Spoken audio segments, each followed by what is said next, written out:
दोस्तों, जब हमारे जीवन का मूल्य स्पष्ट ना हो तब हमारे जीवन के इच्छाओं का पूरा होना ज़्यादा मुश्किल और दुखदाई हो जाता है। क्या आपने कभी राजा मिदास की कहानी सुनी है? अगर नहीं सुनी है तो मैं सुनाता हूँ। राजा मिदास बहुत ही लालची किस्म का राजा था।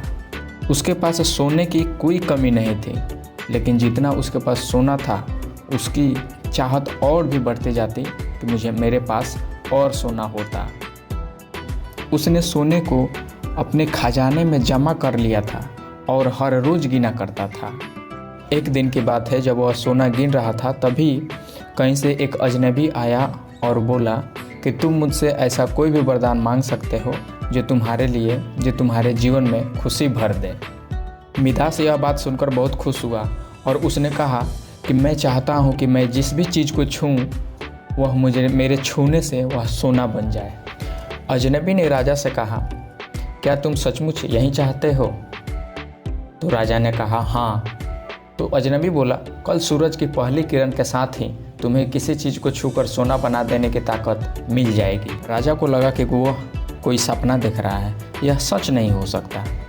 लेकिन जैसे ही उसने सुबह उठा और अपने पलंग को छुआ तो तुरंत वह पलंग सोने का बन गया। वह वरदान सच था।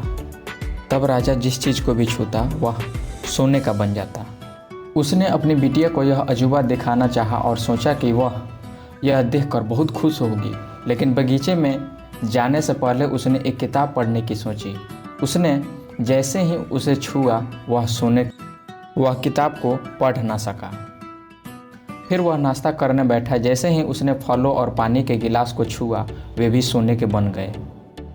उसकी भूख बढ़ने लगी और वह खुद से बोला, मैं तो सोने खा भी नहीं सकता और पी भी। ठीक उसी समय उसकी बेटी दौड़ती हुई वहां आई और उसने उसे बाहों में भर लिया। उसकी बेटी वहीं सोने की मूर्ति बन गई। अब राजा चिंता में पड़ गया और वहीं सिर पकड़कर रोने लगा। तभी वह वरदान देने वाला अजनबी फिर आया और उसने राजा से पूछा कि क्या तुम हर चीज़ को सोना बना देने की ताकत से खुश हो? राजा ने उसे सारी बात बताई। तब अजनबी ने पूछा, अब तुम क्या पसंद करोगे, अपना भोजन या प्यारी बिटिया, या फिर सोने के ढेर और बिटिया की सोने की मूर्ति? राजा ने गिड़गिड़ाकर माफ़ी मांगी और कहा, मैं सारा सोना छोड़ दूंगा, बस मेहरबानी करके ये वरदान वापस ले लीजिए।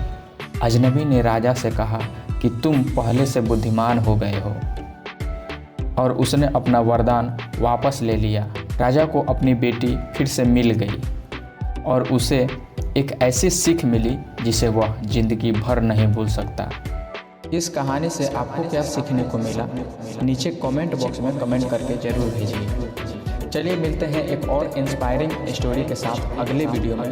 तब तक के लिए धन्यवाद।